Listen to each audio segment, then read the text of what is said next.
Hello, everyone, and welcome to a Too Many Guys Soccer Show Short. I'm Chelsea Mike Shistak, and though I am slightly reluctant to admit that these days, but today I'll recap the action from last weekend's FA Cup third round and this week's quarterfinal action in the Carabao-sponsored League Cup. So let's jump right in. First, we'll take a look at the Carabao Cup. All right, no, I was going to force you to sit through that to get to the good stuff, but no, let's skip right ahead. As a reminder, if there's anything that's happening in English football that isn't in the Premier League, I will watch it, so you don't have to. So starting as I did with the preview show, I mentioned the match of the week was Chelsea versus City, but it really wasn't all that much of a match. Like, not at all. The two sides had matched up in the Premier League earlier in the week with full squads, but Chelsea suffered injuries to Christian Pulisic and Raheem Sterling in that particular match, and therefore they were not available for the Cup. Now, Chelsea put up a good fight in the league match, but they did not repeat that over the weekend. Riyad Mahrez scored an absolute screamer from a free kick just outside the box, which opened City's account. And then Chelsea proceeded to concede 2 PKs and a goal to Phil Foden, losing 4-0 in the end. City certainly looked impressive, but there's no rest for the wicked, as they will play host to round 4's top match, which will be against Arsenal. We will get to the rest and the entirety of the round 4 draw in another program. So in other Premier League only matchups, Man U and Everton started the round on Friday night, and Man U started hot, scoring in the 4th minute. Connor Cody proceeded then to put Everton both level and behind, scoring to equalize before conceding an own goal. Marcus Rashford's penalty in stoppage time put all the doubts to rest, and as of this recording and including their League Cup match, which we'll talk about later in the show, Rashford has now scored in every single match since the World Cup break, every single one, and the pressure is going to continue to grow on Frank Lampard at Everton. Elsewhere, West Ham beat Brentford 1-0, with Saeed Benrahma scoring a winner against his former side. It has to be disappointing for a top half of the table Brentford, who might have thought that this could be the year for a deep cup run, especially against a side fighting as they are against relegation and really not in great form. Liverpool and Wolves played to a replay at 2-2. And additionally, Southampton beat Palace.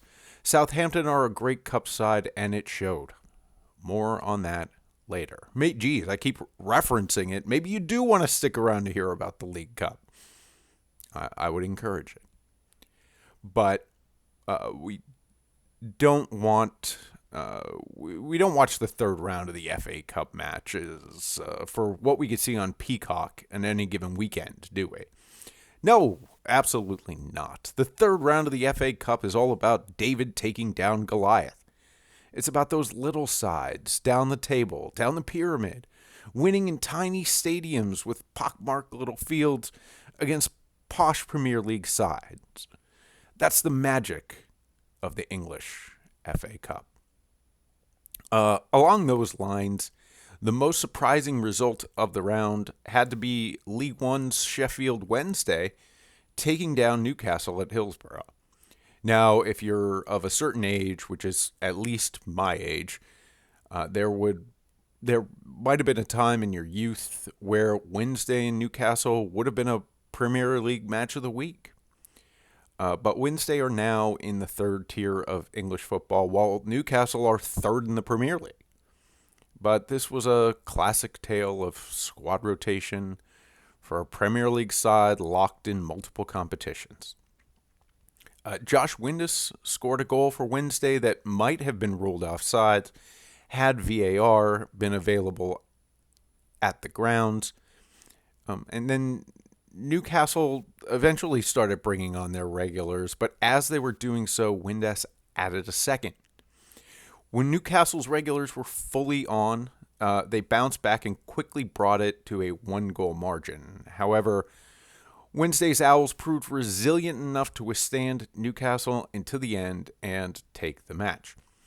For Newcastle, they've still got silverware, other silverware, League Cup, and Europe in their sights, but for as good as Wednesday had been in League One, sitting second and undefeated in their last 10 matches across all competitions, the Magpies won't be capitalizing on their newfound capitalization in the FA Cup this year. And that must be disappointing for that side. But while we're on the topic of Premier League sides losing to teams from the lower leagues, what was Nottingham Forest doing away at Blackpool? Now, if the season ended today, Blackpool would be relegated from the Championship. Though, in fairness, if the season ended today, Nottingham Forest would be barely escaping being relegated to the Championship. That said, Forest spent grandly to improve a side that beat Blackpool twice by a collective score of 6-2 when both sides were in the second division last year. But what happened was Blackpool trounced Forest, scoring in the first half and then adding 3 more goals before Forest got a consolation goal in the second half stoppage time. It was not a great showing. People and fans often look to cup ties to inspire a side and generate momentum, but the opposite of that is a bad loss hurts. So there's more on Forest later, but we'll see how the FA Cup pretends for Forest, and let's see if it can inspire Blackpool to make a run to firmly stay in the second division. Also a big, from the Premier League, saw Aston Villa jump out to a first-half lead against League Two surprises Stevenage. However, they failed to close the door and score another goal for nearly 15 minutes. Then disaster struck when Leander Dendoncker was shown red for denying an obvious goal-scoring opportunity. Stevenage scored the penalty and then went right back up the field and put the winner in 2 minutes later in the 90th minute. I've got to say, I was as surprised as anyone. That was shocking. But congrats to Stevenage, and wow, but Villa, what a loss of focus. Terrible. So enough about the big guys falling. What about those little guys rising up? Well, surprisingly, none of the 3 non-league sides who made the third round of the FA Cup lost. And as wonderful as that sounds, 2 of them, they will have to go and win a replay if they hope to keep their Cinderella dreams alive into the 4th round. The one team that won't have to face a replay is America's favorite non-league team, Wrexham. Wrexham had a stiff draw against a mid-table championship side in Coventry, full 4 divisions ahead of them.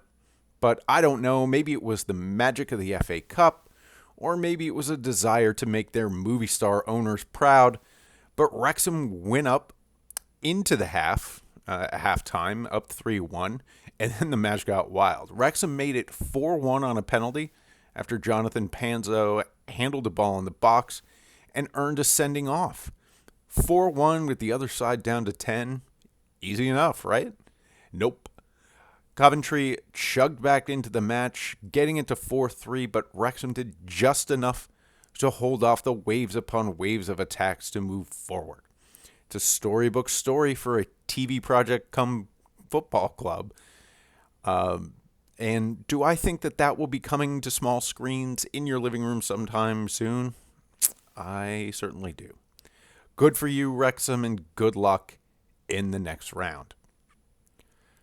For the other 2 non-league sides, it was a tale of 2 completely different stories. For the National League third place holders, Chesterfield, their first half against West Brom went like this.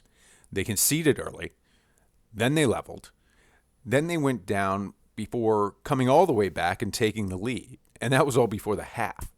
And they held that lead all the way until stoppage time of the second half, when West Brom broke the hearts of the home fans, leveling in the 90-plus third. Meanwhile, Boreham Wood, who last year made it to the fifth round, not just the fourth, but the fifth round of this competition, but who now sit in 11th in the fifth tier, and that makes them the lowest side remaining in the FA Cup, had the most favorable draw of all the non-league sides as they were pitted against League One Accrington Stanley. They conceded in the first half and seemed bound for elimination. However, a late match equalizer from the host sent the 1,700-seat Meadow Park into ecstasy, and it fueled Boreham Wood forward to some near misses that could have finished up the upset. They did not, though. Both Boreham Wood and Chesterfield will have a shot to complete their upsets away on a replay, and I'll have previews of all the replays we're going to see. We'll talk about that on the other side of the ongoing Cup. So to round out the third round recap, Burnley did upset Bournemouth. Though, as I mentioned in the preview, Burnley's championship form has looked better than the Cherries all season. Premier League sides also through include Brighton, Tottenham, Leicester, Fulham, and Arsenal. From the Championship, in addition to Burnley, you've got Sunderland, Sheffield United, Ipswich, Reading, Preston North End, Blackburn Rovers, and Stoke, who made it through, in addition to Derby County and Fleetwood Town of League One, the latter of whom upset Championship QPR, and Walsall and Grimsby Town of League Two. So hope springs eternal for the Minnows who moved on, and hope springs forward for us to see some more major upsets in round 4. Naturally, the Too Many Guys will do a full preview of that for you. So if you wouldn't mind liking this broadcast and subscribing to the Too Many Guys Soccer Show on YouTube and on iTunes, we would appreciate it. Now let's turn our attention to the other ongoing English domestic competition, the League Cup, brought to you by those fine purveyors of energy drinks not available here in America, Carabao. So these matches came directly after the FA Cup ties for 7 out of the 8 participants, with only League One Charlton not making the third round of that competition, the FA Cup. And while Charlton's energy certainly kept Manchester United, their quarterfinal opponents, on edge for a good amount of the match, Antony scored in the first half, but Man U really didn't put the match to bed until that man, Marcus Rashford, did so in the 90th minute, adding another one for good measure in the dying embers. Let's do my best Magatu from Zoolander. That Rashford, so hot right now. I don't know. Meanwhile, over in Blue Manchester, the result was not so good. Now, their opponent was Southampton, who I've mentioned over and over, both tonight and on the program generally, that they are a very good cup team. And City were probably very tired from beating the ever-loving snot out of Chelsea in the FA Cup and the league, but for whatever reason, City just did not have it against the Saints. Now, when they put their first-team players on in the second half, they looked better and came close to scoring, but they never did. Southampton's 2 first-half goals were enough to see them through to the semis. Of course, in the Carabao Cup, matches that finish level don't go to replays. They don't even go to extra time, which is probably for the best. But when matches make it through the 90 minutes level, it means that we go right to a shootout. And that's the way Nottingham Forest and Wolves ended. But overall, the match was very entertaining. Hey, with two clubs having little to hope for in the league and being as close as they were to silverware, you would have expected a nice match out of this game. Especially with Forest coming off their what was that performance in the FA Cup. Well, Dean Henderson didn't disappoint. He made 2 excellent saves in the shootout to propel Forest into the semifinals. And also, finally, Newcastle beat Leicester, similarly avenging their lower league FA Cup disaster. And I'll tell you why. I watched the whole match, and, well, Newcastle won. So let's let that be that. Now, the draw for the semifinals was also completed just after the completion of the last matches.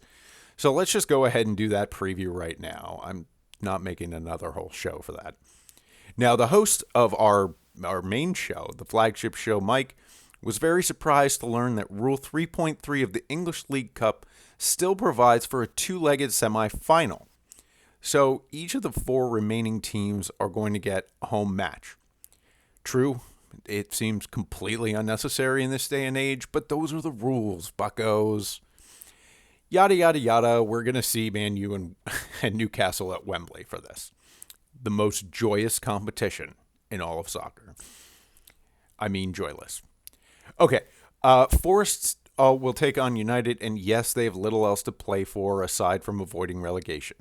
And United are still in Europe, and the FA Cup, and they're streaking up the table. But that's a lot of matches to play. But come on, man, you have to win this, right?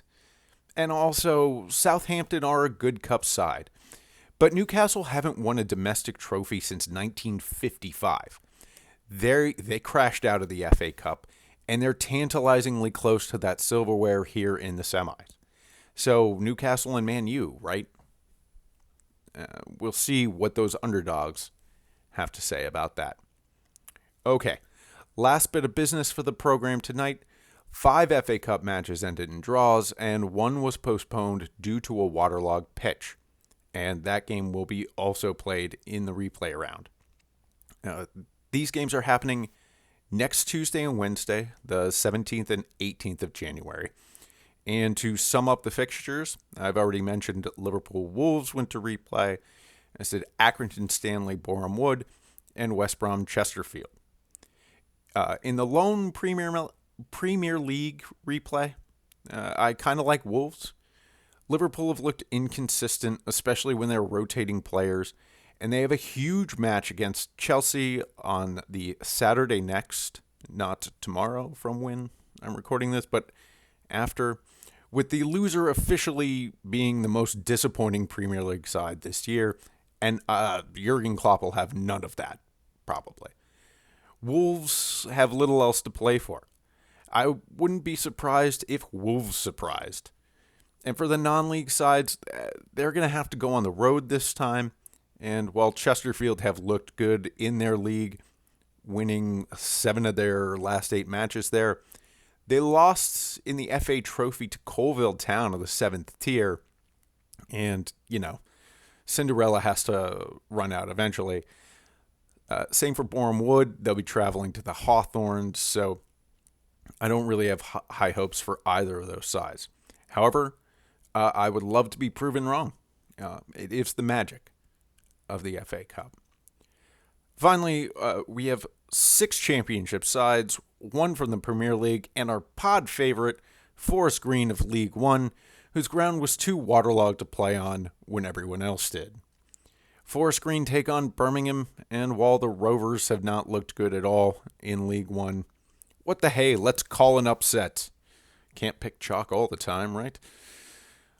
Leeds couldn't finish off Championship Cardiff in their first match, but this time they'll be in Ellen Road, and Jesse Marsh really needs a win. Swansea got the FA Cup back to Wales, where they will take on Bristol City. It's a mid-table championship tie, so who knows? And last but not least, championship bottom Wigan take on playoff contenders from the championship, Luton Town. Wigan famously won this competition about a decade back while being relegated from the Premier League, so hopefully the manager's pregame team talk reminds them that they own this competition. Now, unlike in the third round proper, not all of these matches will be on ESPN+, but Tuesday, the 17th, starting at 2:45, you can see Forest Green and Birmingham and Wolves Liverpool. And then Wednesday at 2:30, you can see Leeds take on Cardiff. Okay, I think that's about all that I could legitimately think of to say about the Cups this week. And so, as always, we did as good as we could this time, and we'll try to do better next time.